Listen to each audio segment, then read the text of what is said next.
What's up guys, today I have the 2018 Razer Blade 15. It's a laptop that packs really powerful hardware into a thin and light 15-inch body. Now Razer's been doing this for quite a while now. They came out with the Razer Blade 14 back in 2013. I actually own one and it was a really cool laptop. Now fast forward 6 years later and this is what we got. Actually, there's a new one coming out soon, and what Razer usually does is they come out with a new design, and a year later, they update it with the next generation of NVIDIA graphics cards. So their new one is going to be pretty much the same laptop as this, except you get the new RTX 20 series GPUs inside. So I've used this thing for about a month now, put well over 100 hours into it, and if you want the quick and dirty, this is my favorite Windows laptop out right now. Right off the bat, the build quality of this thing is one of the best on any laptop. I'd say it's on par with the new MacBook Pros. The previous generation Razer Blade 14 was a well-built laptop, but I always felt like the hinge was a little bit weak, and the bottom panel felt a little bit thin and flimsy. This one fixes that, and there's literally nothing that I can criticize with the build quality. The screen is rigid, there's no keyboard flex, the hinge now includes a support piece down the middle, and they nailed the tension this time. It's a one-hand open, still with a groove below the trackpad for easy opening, but it's stiff enough so that there's very little screen wobble when typing on your lap. They also made the hinge out of aluminum now so that the screen and the hinge are now one single piece, which is awesome. My configuration comes with a 6-core i7-8750H, it's got 16 gigs of RAM, a 512 gig PCI SSD, and a GTX 1070 Max-Q, and all of this for $2,600. The i7 is great for games and multi-core applications like video editing. The RAM is not soldered on, so you can double it to 64 gigs if you want. There's actually only 2 DIMM slots, but you can get 32 gig sticks if you really need 64 gigs total. The drive that they installed is a Samsung PM981. It's pretty much the fastest OEM drive you can get, and it keeps its performance with the smaller capacities unlike the older PM951. And the 1070 will get you well over 150 FPS in esports titles like CSGO, and over 60 FPS even in the latest AAA games at ultra settings.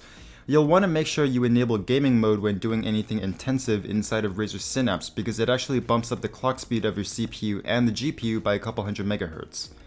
Now, despite being literally the world's smallest 15-inch gaming laptop, they managed to fit in a GTX 1070 Max-Q and a 6-core CPU without any throttling. Now, I did notice that after playing Shadow of the Tomb Raider for 3 straight hours, the CPU hit 100 degrees Celsius, but every time that I checked, it sat around 85, 86 degrees Celsius, so I'm pretty sure those are just short peaks in temperatures. The GPU never went over 82 degrees, even in a synthetic test, so you could probably overclock it a little bit more for extra performance. Now, this isn't something new, but if you're new to Razer laptops, the cooler is designed to keep the heat away from the WASD keys, and I think it's a nice touch for gamers. On idle, the fans don't run at all, but under load, the fans can get pretty loud. Now, Razer lets you manually set the fan speed inside of Razer Synapse, which is great if you want to max out the fans for the best thermals, which is what I did for my thermal testing, so you might get higher temps if you use a default fan curve. My unit here is running the 1080p screen with a 144Hz refresh rate. It's got super thin side bezels with a slightly thicker top bezel for the top mounted webcam. It's got a matte finish to minimize reflections. Colors are good, but Razer also sells an option for a 4K screen with 100% RGB, or if you want to save some cash, they also sell a 1080p 60Hz version for a little less. And I think it's really cool that they're giving options for everyone. The speakers are good, but they're not going to blow your socks off. The bass is a little muted, but otherwise, good speakers. They're in the proper position, they're upward firing beside the keyboard, they get loud and they don't distort, which is great. They're good enough for me, but if you need like MacBook level speakers, these don't have that. But if you're coming from something with downward firing speakers, these are going to sound a lot better than your old laptop.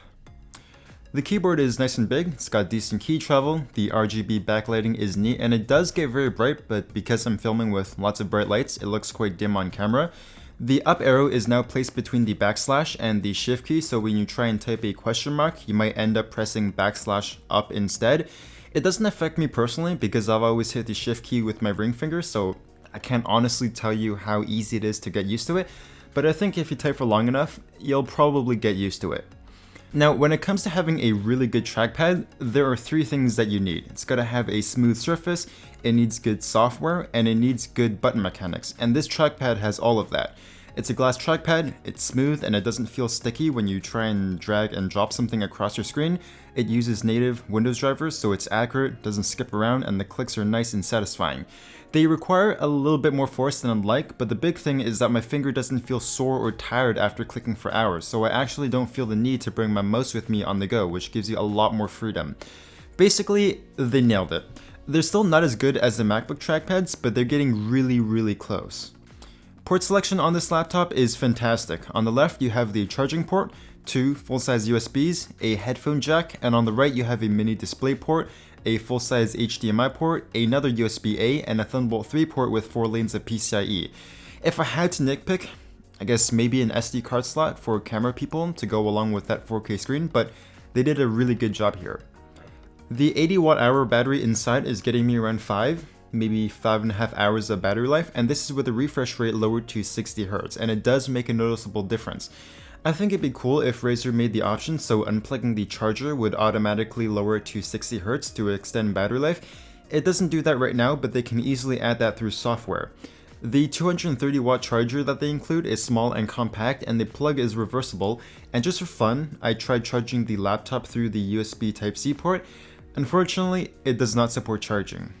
So the Razer Blade 15, if you're just looking at the performance, you can get something with the same level of speed for a lot cheaper, but the thing that makes this unique and special, and the reason why it's by far my favorite Windows laptop, is that it makes almost no sacrifices anywhere, minus the short battery life and maybe the average sounding speakers, but that's really it. Like, you have really fast performance for games and video editing, it's small and weighs roughly 4.5 pounds, so it's really easy to carry around, for a 15-inch laptop at least. If you get a dbrand skin, you can mute out the logo so nobody would bat an eye if you brought this thing to like a business meeting.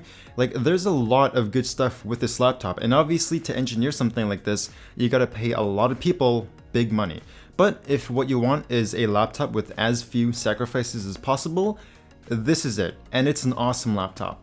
So that's the end of this review. I hope you liked it. If you did, please consider liking and subscribing. I'll see you guys next time.